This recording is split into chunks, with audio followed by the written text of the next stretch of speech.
Olha, então na última aula a gente falou sobre a encarnação, né? Então a gente falou muito sobre a realidade da pessoa de Cristo iluminado pela Virgem Maria, né? Então eu espero que tenha ficado bem claro. Acho que a gente conseguiu mostrar o quanto é importante a gente ter alguns conceitos marianos para que a gente consiga entender a Cristo, né? E de fato essa é a ideia da Virgem Maria. Sempre ela ilumina de fato a realidade de Cristo, ela não se sobrepõe à realidade de Cristo. Nós católicos não achamos que a Virgem Maria é maior do que Cristo, que ela é mais importante do que Cristo, mas ela nos leva a Cristo, né? Então é muito difícil a gente entender a encarnação sem a gente ter essa visão de quem foi a Virgem Maria, do que ela representou para a possibilidade de Cristo vir ao mundo, né? E a vinda de Cristo ao mundo, ela tinha uma missão específica, né? A vinda de Cristo ao mundo não foi acaso, não foi para nada, né? A vinda de Cristo ao mundo tinha uma missão específica, né? Cristo tinha já definido o que ele viria a fazer aqui na Terra. Por que a segunda pessoa da Santíssima Trindade se encarnou, né? Então é sobre isso que a gente vai falar. Eu vou tirar aqui os comentários. Então é sobre isso que a gente vai falar hoje. E a gente vai falar sobre a cruz de Cristo, né? Então, que está muito relacionado à sua missão, que de fato era morrer para a nossa redenção.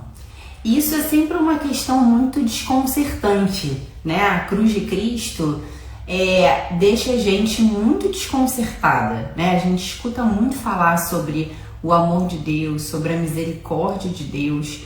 E quando a gente olha essa realidade de um Deus que enviou ao mundo o seu Filho amado, Filho verdadeiro, que também era Deus, e permitiu, não só permitiu, mas de fato a missão de Cristo era essa, morrer na cruz pelos pecados dos homens, a gente fica muito desconcertado, né? A gente fala, nossa Senhora, mas será que Deus, de fato, que é amor, que é misericórdia, que é bondade, ele deseja a dor e o sofrimento, né? Por que ele quis a dor e o sofrimento do seu filho, né? E o que essa realidade da cruz, quais são as implicações que essa realidade tem para a nossa vida, né?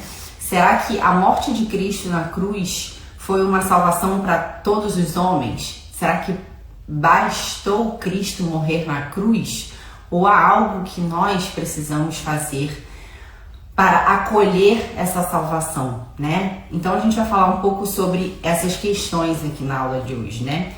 Então, de fato, a gente sabe pelo Antigo Testamento, e é importante a gente pensar isso, né? Que Cristo é uma luz sobre o Antigo Testamento, né? Então a gente consegue entender o Antigo Testamento à luz de Cristo. Então a gente conseguiu, através da vinda de Cristo e de toda a sua revelação, entender tudo aquilo que dizia o Antigo Testamento, entender tudo aquilo que dizia o Antigo Testamento em relação ao Messias, em relação à vinda do Messias, né? Então a gente conseguiu entender melhor. A gente falou nas aulas passadas que, chegada à plenitude dos tempos, Deus encarnou, né? Então, a segunda pessoa da Santíssima Trindade encarnou, e que Deus Pai foi preparando todo o povo para que pudesse acontecer essa plenitude da história, né? Que é a vinda de Deus ao mundo, a encarnação, né? Então, a vinda de Cristo no mundo, ela foi totalmente preparada por Deus, né? Só que mesmo sendo preparada, muitos não entenderam o que o Antigo Testamento estava dizendo sobre Cristo, né? E imaginavam que o Messias e a vinda do Messias seria outra coisa, né? E a vinda de Cristo foi desconcertante para os sumos sacerdotes e para os judeus, e levou a maneira como Cristo se colocava, a maneira como ele se colocava perante a lei, levou a que ele fosse crucificado, né? Mas isso também é um mistério. De fato, a condenação de Cristo, ela foi uma condenação livre pelos homens, né? Então, Pôncio Pilatos, Caifás, todos os verdugos que estavam lá, os soldados que bateram em Cristo, eles fizeram aquilo de forma livre, embora a paixão de Cristo e a sua morte estivesse já prevista no Antigo Testamento. Cristo já sabia que ele morreria, né? Ele já sabia que ele morreria de uma morte muito radical e dolorida, né? E quando ele fala isso para os apóstolos, ele tenta explicar isso para os apóstolos, que ele, enquanto Messias, e Pedro diz, bem, eu sei que o Senhor é o Messias, né? E aí quando Jesus tenta explicar aos apóstolos que ele teria que sofrer e morrer, os apóstolos negam a isso. Bem, não, o Messias, aquele que veio para salvar os judeus, ele não pode morrer, né? E quando Pedro fala isso para Jesus, Jesus chama ele de Satanás, né? Afasta de mim esse cálice, porque a minha missão, o que eu preciso fazer é isso. Não atrapalhe a minha missão pelos seus motivos humanos, né? Então, de fato, Cristo, quando encarna, ele já encarna sabendo que a sua missão é redimir o gênero humano, né? Como a gente falou em aulas passadas, ele vai atualizando essa realidade, né? Porque ao mesmo tempo ele era Deus e ele sabia de tudo, mas ao mesmo tempo ele era homem e ele ia conversando com Deus Pai e as coisas iam ficando claras, e ele de fato fazia oração para saber quem seriam seus apóstolos, como as coisas se dariam, né? E ele vai assumindo isso cada vez mais, tá? Então, o mistério da cruz, ele estava no projeto de Deus. É importante a gente dizer isso porque o Cristo ter morrido na cruz não foi algo que aconteceu por acaso, né? Então ele estava naquelas circunstâncias e por causa da justiça dos homens e de como os homens estavam vendo Jesus, ele morreu, né? É claro que de fato ele morreu, ele foi entregue pelos judeus, né, para a morte por alguns motivos que a gente vai falar aqui, né? Só que, como eu disse, essas duas realidades elas estão funcionando juntas. E o catecismo nos ensina isso, né? A realidade da liberdade dos homens que condenaram Jesus e a realidade da missão de Cristo, que ele já sabia que era morrer, né? Então, quem condenou Jesus, quem matou Jesus, não matou porque ele estava predestinado a matar Jesus e ele não tem culpa nisso, né? Jesus fala isso inclusive em relação a Judas, né? De que ele tem maior culpa quem me entregou a ti, né? Então, de fato, eles têm culpa, eles agiram livremente. E a gente vai falar um pouco sobre essa realidade que é a liberdade humana e ao mesmo tempo os desígnios de Deus, como Deus mais ou menos age.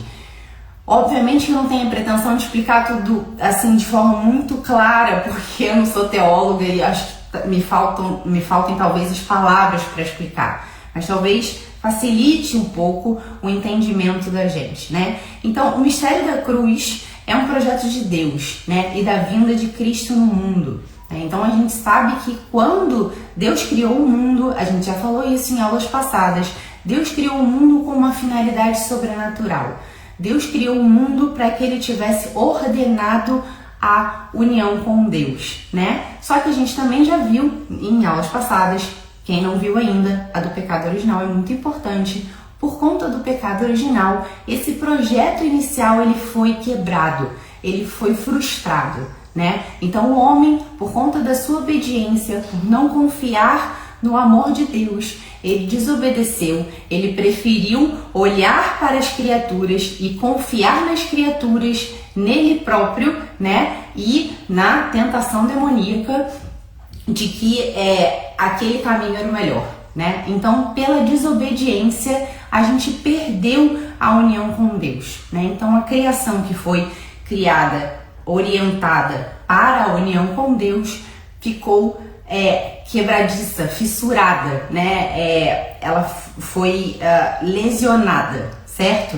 Então, o pecado alterou profundamente a ordem da criação, né? Então, o homem deixou de olhar para a criação como uma obra cheia de bondade, né? Mas ele olha a criação cheia de esperança em coisas que não são a bondade de Deus, que não é o próprio Deus, né? Então, a vinda de Cristo, a finalidade da vida de Cristo é justamente reimplantar no mundo o projeto de Deus, né? Ou seja, conduzir o mundo novamente ao estado de união com Deus, né? Então, foi isso que Cristo veio fazer na cruz. Essa união que a gente tinha perdido por conta da nossa desobediência, da desobediência dos nossos próprios pais, e a desobediência e o pecado de cada um dos homens, foi isso que colocou Cristo na cruz. Foi isso, a ida de Cristo na cruz, ela tem como consequência, ela é consequência do pecado original e do pecado de cada um dos homens, da desunião de cada um dos homens. Então, cada vez que a gente escolhe não estar com Deus, a gente como se colocasse Cristo na cruz novamente. Samia, como assim, né? Claro que para Deus existe a eternidade, para Deus não há tempo. Então é como se para Deus acontecesse tudo ao mesmo tempo.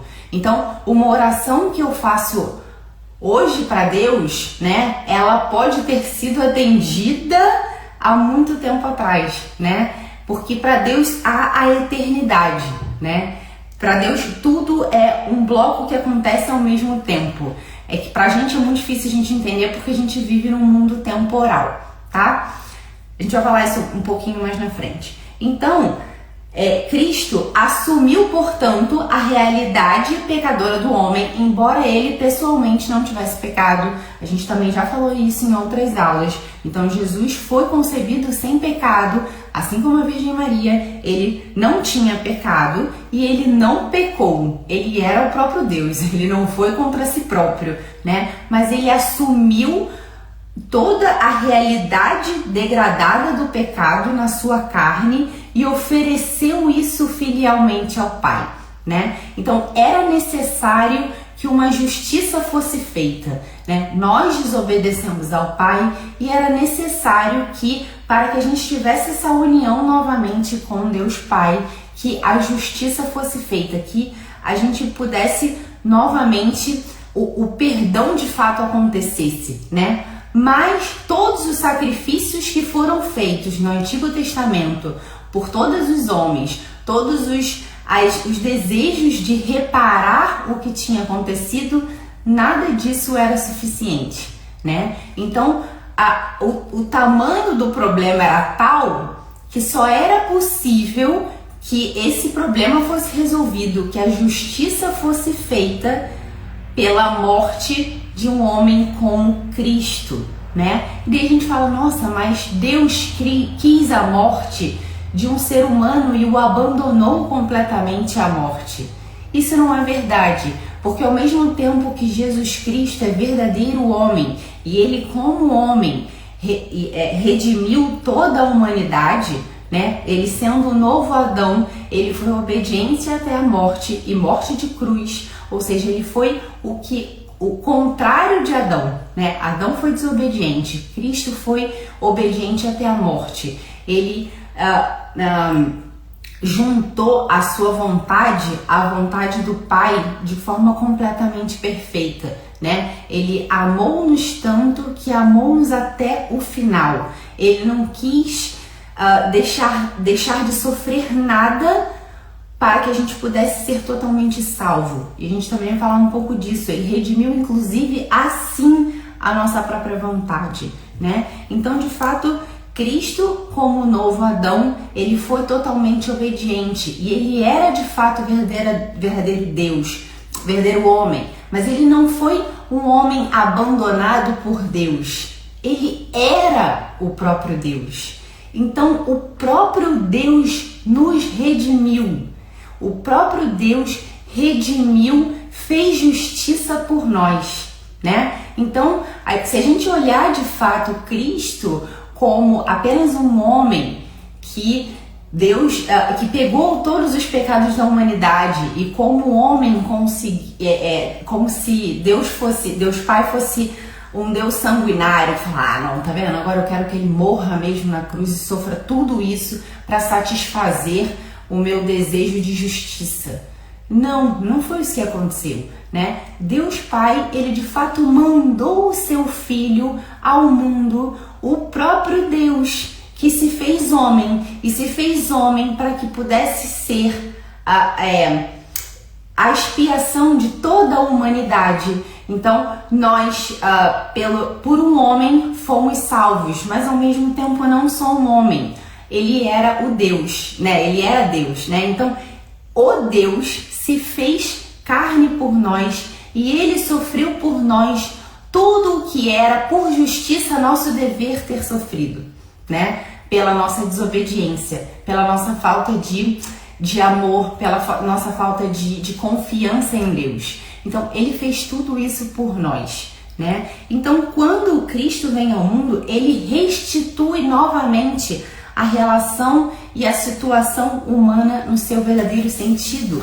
Então, quando Cristo vem ao mundo, ele renova todas as coisas. Ele mesmo fala isso e aparece isso muito bonito no filme da Paixão de Cristo, né? Ele fala para Virgem Maria no filme, né? Mãe, a senhora não vê como eu renovo todas as coisas? E é de fato o que Cristo faz com a sua paixão e morte de cruz. Ele renova todas as coisas, ele renova o matrimônio, ele renova as relações pessoais, ele renova o trabalho, ele renova a harmonia que a gente deve ter com a natureza, né, e com as coisas criadas. Ele renova a harmonia que nós devemos ter conosco próprios.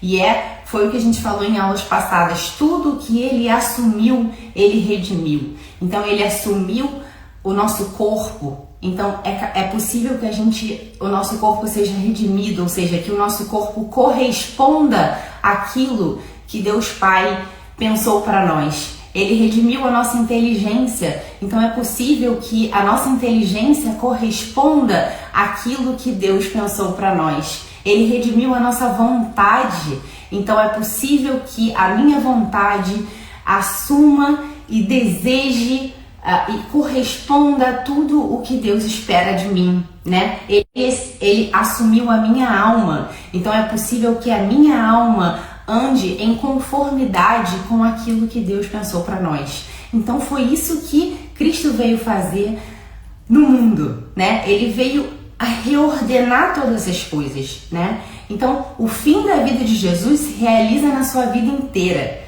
Embora a gente fale da paixão de Cristo e da paixão e da morte de Cristo, e que aquilo de fato foi o cume da redenção, toda a vida de Cristo é redentora.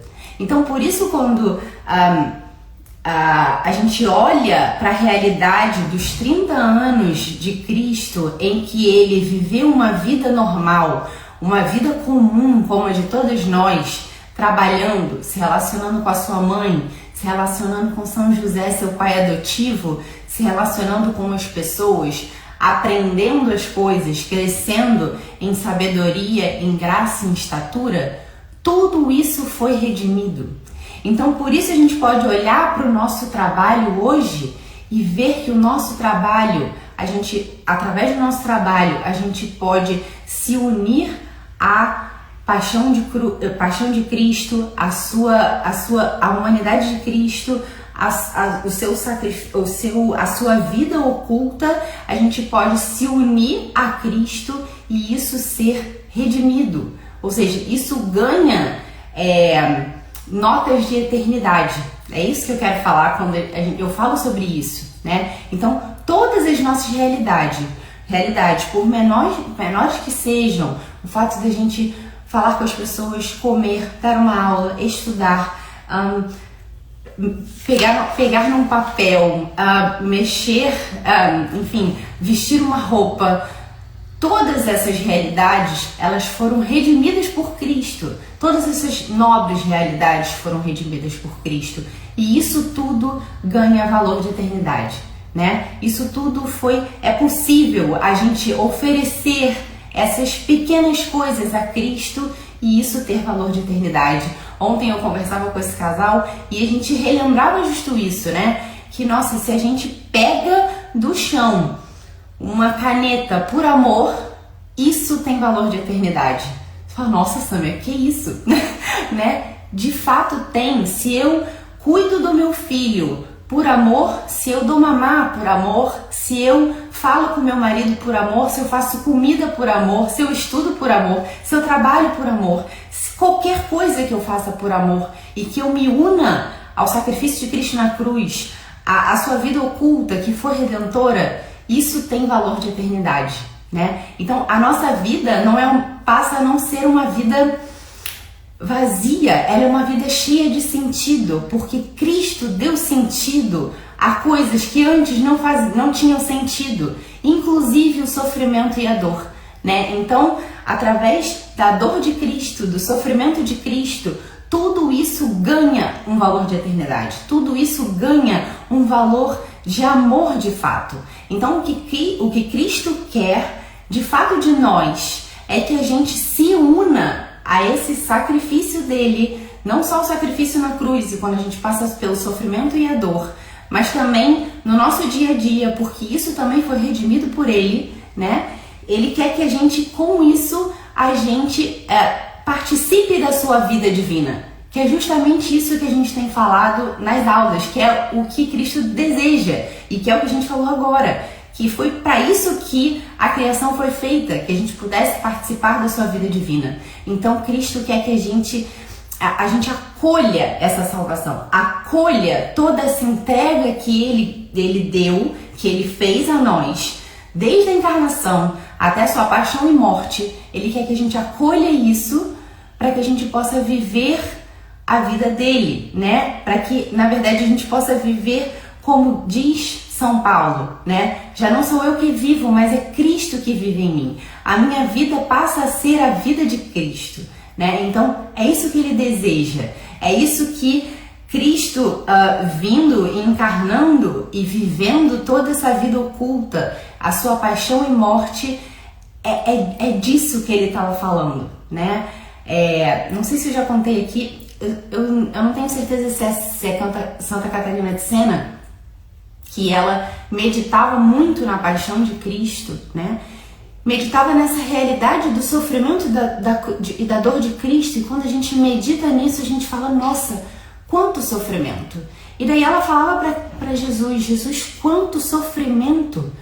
Para que isso? Foi necessário tudo isso? Por que isso? Né? E aí Cristo responde a ela, Catarina, se eu não me engano foi ela, né? Catarina, olha o valor de uma alma em graça. Olha o valor de uma alma em união com Deus, que aí significa uma alma em graça. E ele mostra para ela, e ela é capaz de ver uma alma em graça. E ele pergunta para ela, não vale a pena? Não valeu a pena por uma alma em graça eu ter padecido tudo isso, né? E é justamente isso que nos desconcerta, né? Muitas pessoas podem não acolher a salvação de Cristo, mas ele não se importa no sentido de que se uma alma vive em graça e acolheu a sua salvação, já valeu a pena, né? Então, o quanto isso não impele o nosso coração de corresponder a esse amor, né? De corresponder a esse amor tão desconcertante que é o amor da cruz, né? Então, o Cristo morrendo na cruz, ele mostra não só a sua justiça, mas a sua misericórdia. Desculpa. Ele mostra a sua justiça porque foi necessário que o homem se justificasse diante de Deus. E ele assumiu a nossa condição humana enquanto Deus assumiu a nossa condição humana para que essa justiça fosse feita mas ao mesmo tempo ele não exigiu isso de qualquer homem, ele exigiu isso do homem Deus, né? Então era o próprio Deus. Sabe, isso significa que Cristo não sofreu tanto assim? Por ele ser Deus, ele sofreu mais ou menos, ou foi um sofrimento que não foi um sofrimento como um homem sofreria? Não, ele sofreu real, né? Ele sofreu de verdade.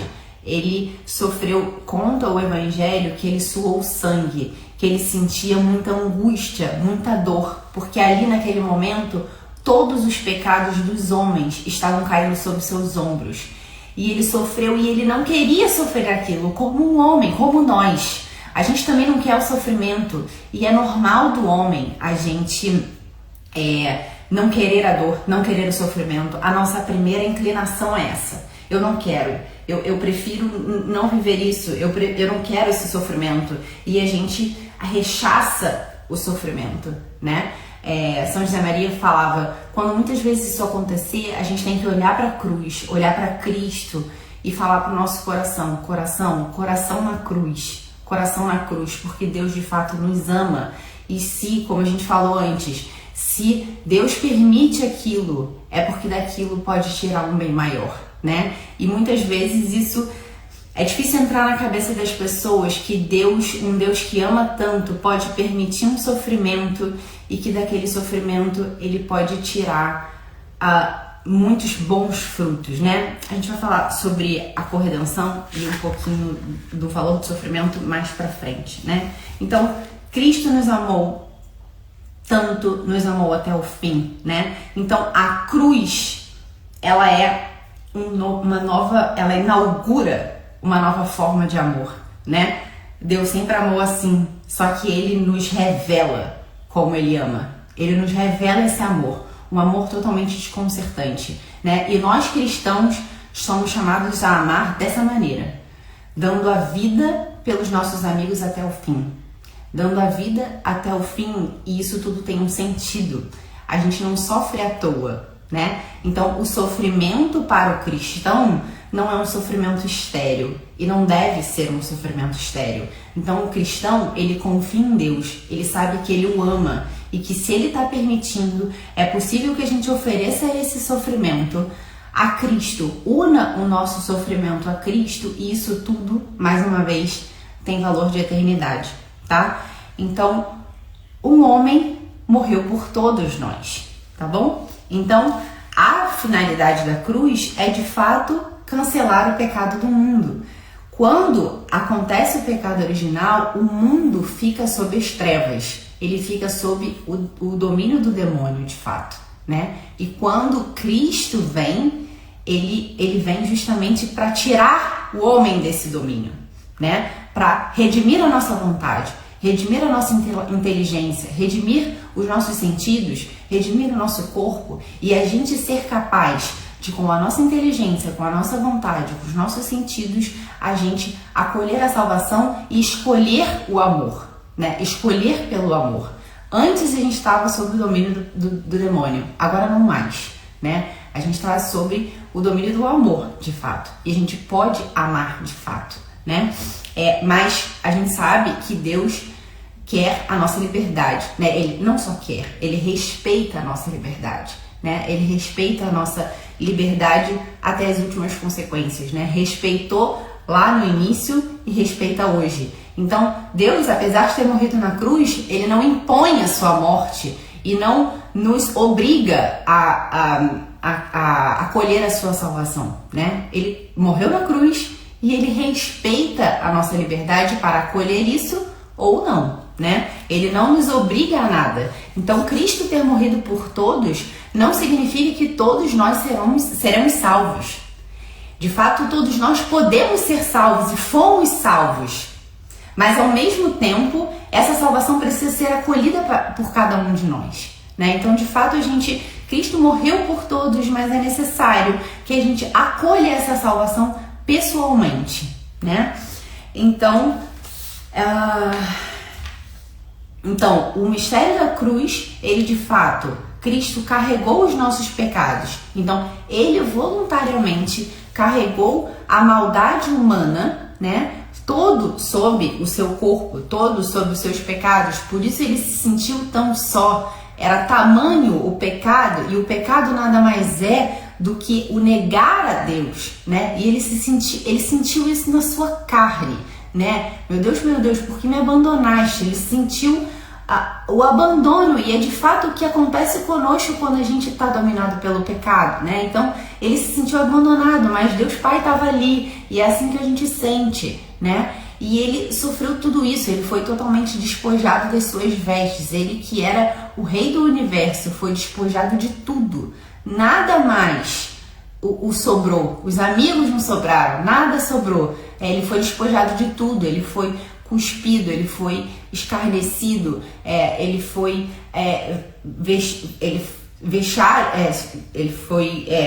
causa de vexame, né? De fato ficaram com vergonha dele. Então ele sofreu tudo aquilo, desonras, né? Cusparadas, né? Bateram de fato nele fisicamente, né? E moralmente, enfim, ele sofreu tudo aquilo, né? E foi despojado de tudo, já não sobrou nada. Ele entregou tudo o que ele tinha, tudo o que ele tinha ele entregou, porque ele quis oferecer todos os pecados dos homens, tudo isso para a remissão dos nossos pecados, né? Então ele carregou tudo isso para o Gólgota. Por isso a cruz de Cristo pesava tanto, né? A cruz de Cristo pesava tanto, e a gente vai falar o quão é importante na passagem da cruz de Cristo essa presença do Cirineu, que foi um homem que carregou com Cristo um pouquinho da sua cruz, né?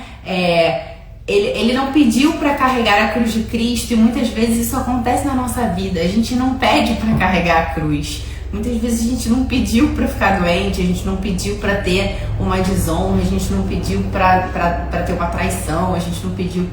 Enfim, mas é Cristo que clama por nós, de fato, né? É Cristo que clama por nós e pede de nós um pouquinho, para que a gente carregue um pouquinho dessa cruz, né? Aí você fala assim, mas a cruz de Cristo não foi suficiente? Ele precisa de mim, né? E daí diz São Paulo, né? Eu carrego em minha carne aquilo que falta aos sofrimentos de Cristo.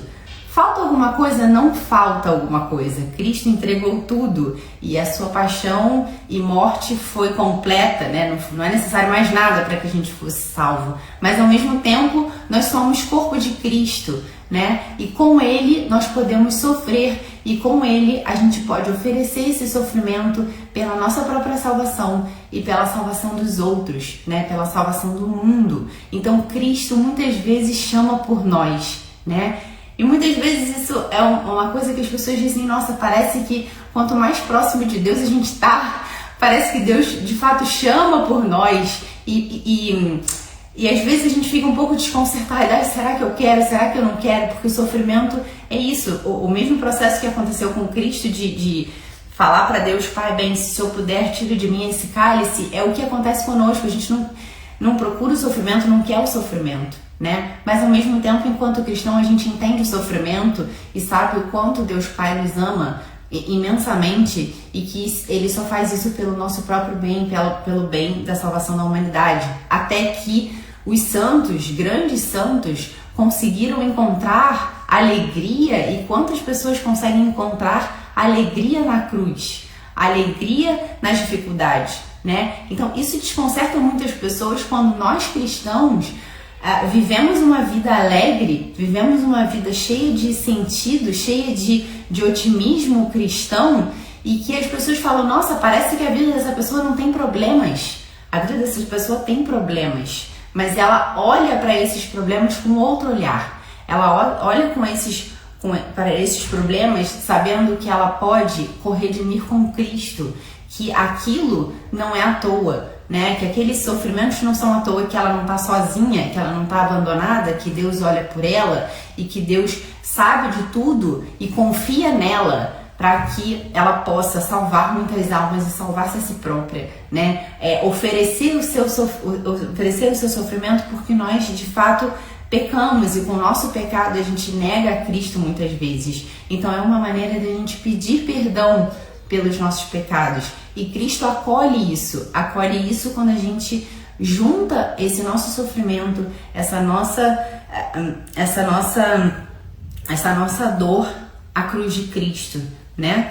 Então, de fato, quando Cristo morre na cruz, ele eliminou os nossos pecados, né? Então, quando Cristo morre na cruz, e por isso a gente vai explicar nas outras aulas sobre o batismo, quando Cristo morre na cruz, é possível a gente renascer com Cristo, nascer novamente com Cristo, e o nosso pecado original ele é sepultado com Cristo e a gente volta a nascer com Ele. Então esse é o processo que acontece no batismo, né? Então quando a gente é batizado, de fato a gente é sepultado com Cristo, o nosso pecado original, e é devolvido a nós a vida da graça. Então para nós católicos o batismo é isso, né? É a devolução da vida da graça, o acolhimento de fato da paixão de Cristo, né? Então, quando a gente é batizado, a gente acolhe a paixão de Cristo, o nosso pecado original é apagado, a gente ganha a vida da graça e o Espírito Santo passa a viver e agir em nós. Por isso, nós cristãos batizamos as crianças pequenininhas, né? Porque a gente acredita que ali o Espírito Santo passa a habitar, que o pecado original deixa de existir, né? E aquela criança, como não tem pecado original, o Espírito Santo vai agindo ali naquele coração de maneira incrível, né?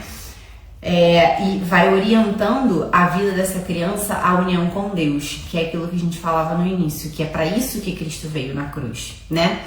Então, o fruto da cruz, portanto, é a eliminação do pecado, né? Mas esse fruto, ele é acolhido por nós, e nós católicos acreditamos nisso, através dos sacramentos, né? Então, os sacramentos, a gente também vai ver isso mais na frente, eles são sinal sensível e eficaz da graça, né? Então, quando a gente recebe um sacramento, o sacramento do batismo, como eu dizia, o sacramento da confissão, o sacramento da Eucaristia, a gente ali está acolhendo a graça que foi conseguida por Cristo na cruz, né? A gente está sendo devolvida a nós se a gente perdeu isso, e está sendo devolvida a nós através do sacramento da confissão, através do nosso batismo, né? Devolvida a nós o sacramento a vida da graça, né?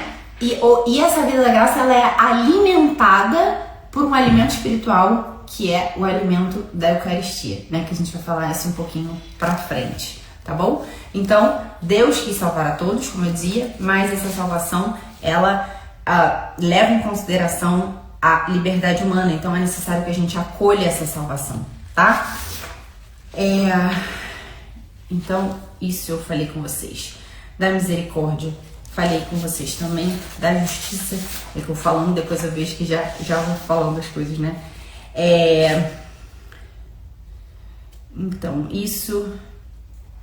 Também já falei isso com vocês. Tá, então, isso que eu falava. Cristo, ele foi condenado... Sob Pôncio Pilatos, ele foi condenado por um tribunal humano, né? E, de fato, ele foi condenado por questões religiosas, né? As questões com o Império Romano foram, na verdade, apenas um álibi, porque os judeus não podiam condenar ninguém à morte, né? Mas Jesus foi condenado por questões religiosas, né? Então, por 3 questões principais. Porque ele é como se ele não fosse submisso à lei na integralidade dos seus conceitos, né? Então, ele não respeitava o sábado, enfim. E aí a gente sabe que ele mesmo diz, né, que eu não vim revogar a lei e os profetas, mas vim dar-lhes pleno cumprimento. Então, de fato, Cristo, ele é a própria lei, ele é a realização total da lei, né? Então, ele leva a lei e toda a orientação do Antigo Testamento às últimas consequências, né? Então, ele diz lá, dizia-se que fazia-se nananã, eu, porém, vos digo, né? Então, isso para os judeus é como assim? Peraí, quem você acha que é para revogar ou para aperfeiçoar a lei, né? Quem você acha que é, né? Então, de fato, Cristo ali, ele espreme a lei e ele aprimora a lei, né? E isso para os judeus era Bem, como assim, né? Por quem é você para fazer um negócio desse, né? Além disso, ele é condenado pela centralidade do templo de Jerusalém, né? Então, que ele fala, né? Eles acham que ele despreza o templo de Jerusalém, que diz, bem, destrua esse templo e eu o construirei em 3 dias, né? Como assim, né? Só que ele estava relacionando o templo de Jerusalém com ele próprio, porque ele era o próprio templo de Deus, porque ele era o próprio Deus, né? Então, isso escandaliza os judeus. E por último, a fé no Deus único que nenhum homem poderia compartilhar, né? Então, nenhum homem poderia ser adorado e feito como Deus, né? Então, Jesus se apresentava como Filho de Deus, ele se apresentava como o próprio templo, ele se apresentava como bem, eu vou melhorar a lei aqui, né? Então, bem, quem é você? Né? Pra quem diz que é filho de Deus ou o próprio Deus, bem, o sumo sacerdote rasga suas vestes e fala, bem, não preciso falar mais nada, né? Então, Jesus, ele não se faz como homem Deus, né? Ele não tá se colocando no lugar de Deus, ele é o próprio Deus, né? Então, por isso, ele é condenado diante dos homens, né? Mas é aquela situação que a gente já falava, ao mesmo tempo que os homens o condenaram livremente, ao mesmo tempo Deus, assim, ele já sabia que ele morreria, né? Ele já saberia que ele sofreria uma morte muito violenta e que ele sofreria e padeceria muito, né? Então, eu vi uma comparação que eu achei que de repente pode nos ajudar, né? Então, a gente imaginar nessa relação assim, bem, até onde vai a providência de Deus, até onde Deus conta com a nossa liberdade, isso às vezes é uma coisa difícil de a gente entender, né, em relação a essa situação. Mas é como se a gente estivesse num jogo de xadrez, em que uma pessoa que joga muito bem xadrez, ela sabe todos os passos do adversário, embora o adversário haja livremente, mas ele conhece os passos e também através dos passos dele, ele vai fazendo, o bom jogador de xadrez vai fazendo com que ele mesmo vença. Então ele se utiliza dos passos bons e dos passos em falsos do adversário para o próprio benefício, né? Então é mais ou menos assim que funciona a providência divina, né? Então ele conta com a nossa liberdade e de fato nós somos livres, mas na sua providência ele tenta orientar o mundo para o bem, né? Ele tenta orientar o mundo para a bondade, ele tenta orientar o mundo para aquilo que Deus pensou no mundo, né? Mas os homens continuam sendo livres e muitos homens de fato não acolhem a sua salvação e escolhem negar a Deus, né? E escolhem o inferno, né? Então isso aqui é um outro ponto importante. O inferno, ele não foi algo criado por Deus para colocar lá as pessoas que não estavam de acordo com ele. O inferno é uma criação angélica, né? Que é de fato a negação de Deus, né? Então vai para o inferno quem livremente negou a Deus, né? Mas Deus sempre quer a salvação de todos os homens, né? De fato, ele não quer perder nenhum dos homens, né? Ele fala isso na Sagrada Escritura. Não quero que nenhum dos que me foi entregue sejam perdidos, né? Mas a liberdade dos homens, ela existe, né? Então, isso que eu falava antes, que é um ponto muito importante. Jesus, verdadeiro homem e verdadeiro Deus, ele tinha, vocês lembram? Vontade humana e vontade divina. Então a vontade humana de Cristo,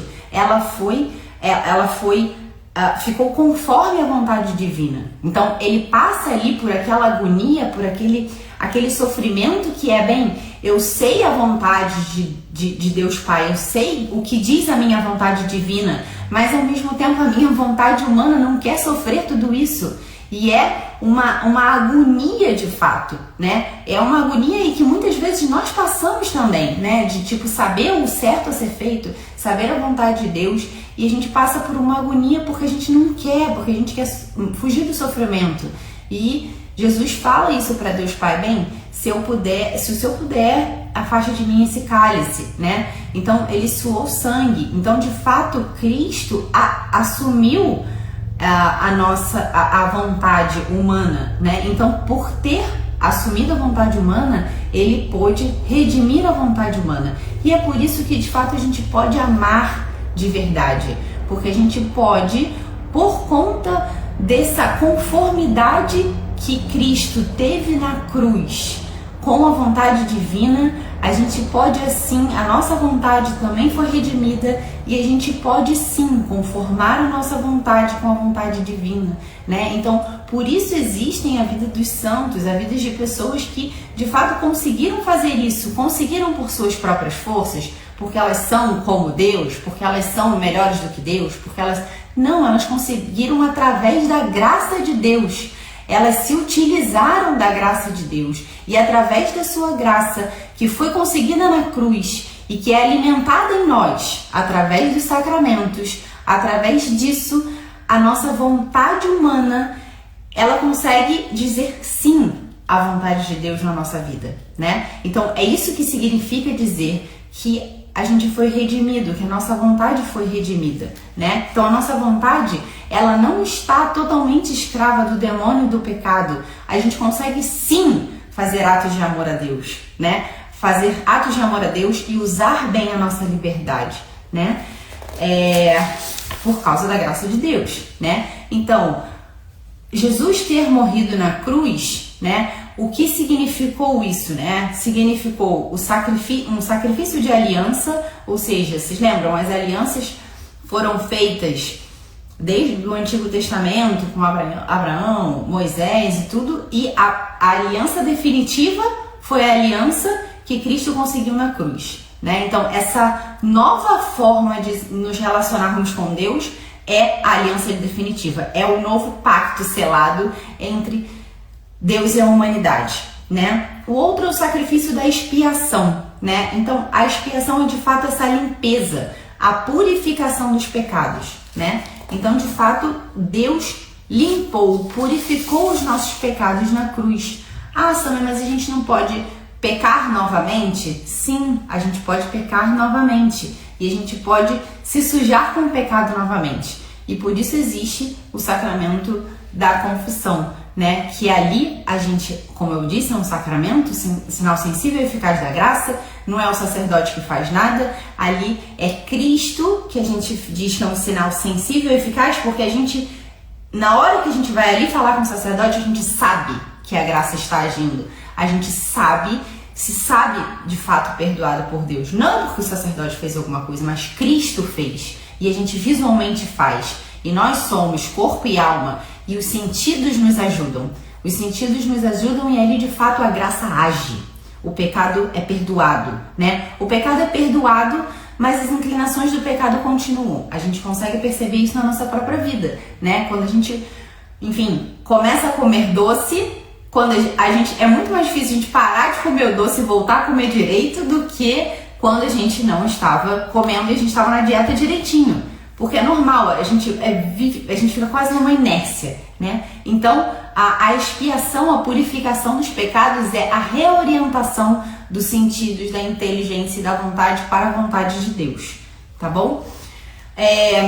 A cruz de Cristo é sacrifício de propiciação e reparação dos pecados, né? Então, de fato, na cruz, Deus satisfez a justiça divina, né? Por amor, né? Então, o próprio Deus satisfez através de Cristo também perder o homem a sua justiça, né? Então ali a gente vê na cruz justiça e misericórdia, né? Então misericórdia é justamente isso, colocar o coração junto. Então Deus sabia o sofrimento do homem, ele sabia que ele estava fora do trilho e ele queria colocar o homem no trilho novamente. Então ele mandou o seu filho muito amado e ele, com o seu sacrifício na cruz, nos colocou no trilho novamente e a gente hoje pode amar livremente a Deus com todo o nosso coração, com toda a nossa alma, com todo o nosso entendimento, né?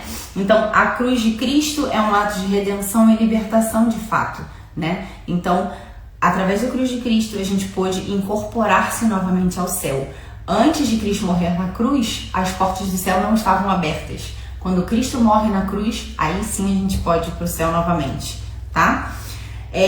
Então, o principal efeito da cruz, como eu disse, é a a redenção, certo? Então, o demônio não tem mais poder sobre nós como tinha, né? Ele ainda pode nos tentar, obviamente, mas a graça de Deus é maior e a gente pode acolher essa graça de Deus e a vontade, através da vontade de Cristo, a nossa vontade foi redimida e a gente pode escolher sim o bem, né? Então, cada sacramento é um modo de a gente participar, portanto, da paixão e morte de Cristo na cruz, da Páscoa de Cristo e se apropriar da salvação que vem da paixão de Cristo, né? E por último é essa questão da corredenção, né? De fato, o que eu falava antes, né? Nós fazemos parte do corpo de Cristo. Cristo é a cabeça, nós somos os membros e nós, portanto, podemos com Cristo corredimir a humanidade através dos nossos atos de amor, dos nossos atos de sacrifício, oferecendo a nossa dor, oferecendo o nosso sofrimento, oferecendo o nosso trabalho, oferecendo as nossas alegrias, né? Então, tudo o que Cristo usou para redimir a humanidade, que teve o cume na paixão e morte de Cristo, mas a sua vida inteira foi redentora, isso tudo é ocasião, é matéria de redenção também da nossa parte, né? Então a gente pode se unir a Cristo e como pelo batismo a gente está revestido de Cristo, a gente passa a ser filho de Deus adotivo, a gente tem toda essa possibilidade, né? Então, o que a gente aprende de Cristo na cruz, né? Então, a primeira coisa que a gente aprende de Cristo na cruz é uma nova forma de amar, né? Como eu dizia, Cristo amou-nos. Quem tem maior... Eita, nossa! Ninguém tem maior amor do que aquele que dá a vida pelos seus amigos, né? Então, de fato, a gente é convidado a amar de maneira muito radical, de maneira a desejar a salvação dos homens, né? De olhar para as pessoas com o olhar de Cristo, né? Com o olhar de desejar de fato que as pessoas sejam salvas. E a gente muitas vezes tem muita dificuldade de fazer isso, né? Porque quando alguém nos faz mal, quando a gente vê uma maldade no mundo, a gente quer que essas pessoas paguem por aquilo, né? Só que não foi isso que Cristo ensinou, né? Ele ensinou que ele vê o sofrimento dos homens, sabe que os homens estão por um caminho errado, que não foi esse o desígnio primeiro de Deus, e ele quer salvar esses homens, ele quer resgatar esses homens a todos, e não só aquelas pessoas que a gente julga que são merecedoras disso. Todos são merecedores disso, e todas as pessoas podem acolher o sofrimento. Quem somos nós para dizer que essas pessoas não são merecedoras do sofrimento de Cristo na cruz, né? O sofrimento de Cristo na cruz, Cristo pagou a nossa salvação através do seu sangue.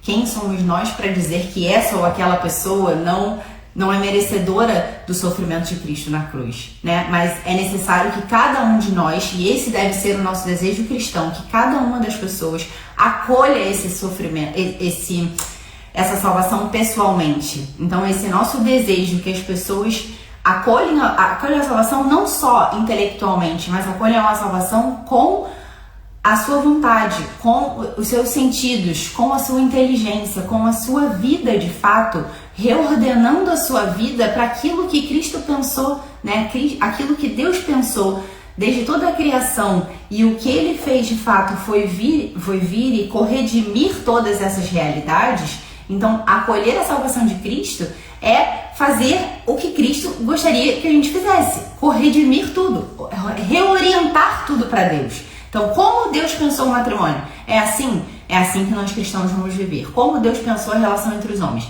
É assim que nós vamos viver. Como Deus pensou? Então, muitas vezes as pessoas falam, nossa, mas Deus que é puro amor, como é que ele pode negar uma pessoa que esteja, ou sei lá, não desejar que uma pessoa tenha uma vida com a qual ele não, através da qual ele não pensou, porque ele justamente veio ao mundo para reordenar todas as coisas. E as coisas de fato têm uma ordem. A criação foi criada com uma ordem.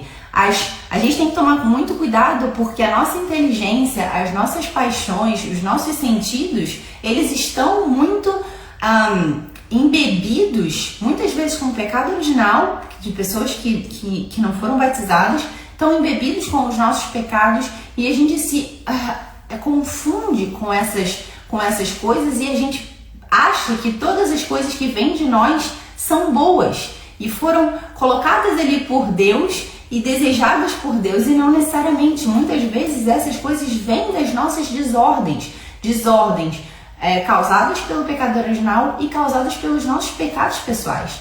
Então, a igreja nos ajuda justamente a olhar para essas coisas com um olhar reordenado, bem como as coisas foram pensadas, se abstendo dessa situação, muitas vezes, que a gente está, que deturpa a nossa consciência, né? Então, por isso tem as orientações morais, as orientações da igreja, que nos ajuda a viver uma vida de acordo com a vida que Cristo pensou para nós, e que Cristo veio e morreu na cruz justamente para essa realidade, para fazer com que todas essas realidades fossem redimidas novamente e reordenadas, né? Então, a gente tira da cruz a obediência. Então, o que aconteceu lá com o pecado original, que foi a desobediência de Adão e Eva, e que levou à desunião com Deus, né? Então, Cristo fez totalmente o contrário. Ele foi obediente até a morte, e morte de cruz, né? Então, de fato, Cristo foi obediente e Ele nos convida a essa obediência. Muitas vezes será muito difícil, como foi difícil para Cristo na cruz, conformar a sua vontade humana com a sua vontade divina. Então, muitas vezes isso acontece e a gente acha que através disso vai vir muito sofrimento e que o sofrimento é negativo, né? Como Cristo poderia pensar, não sei, em relação à cruz, né? Mas não, ele sabia que ali ele estava redimindo a humanidade, que era dolorido, que era sofrido, mas que aquilo tinha o valor de uma alma em graça, né? Como a gente falava no início. Além disso, a gente aprende a humildade, a mansidão, a paciência. A gente olha para Cristo na cruz, né, na sua paixão, sofrendo tudo aquilo, e a gente vê o quanto ele foi humilde, né? Ele era Deus Todo-Poderoso, né? E ele fala, bem, quem são vocês para me tratarem desse jeito? E muitas vezes a gente deseja isso das pessoas, né? Que as pessoas nos vejam e nos tratem com a dignidade que eu mereço, né? Imagina que dignidade que Cristo merecia. E olha o que ele padeceu por nós, né? Então, muitas vezes a gente tem que ter um pouco essa sabedoria, essa humildade de conseguir sofrer algumas coisas que às vezes não dependem de nós. Eu não estou dizendo que a gente deve procurar o sofrimento vazio. Muitas vezes as pessoas colocam como cruz aquilo que não é cruz, mas aquilo que é fruto do seu pecado e das suas más escolhas, né?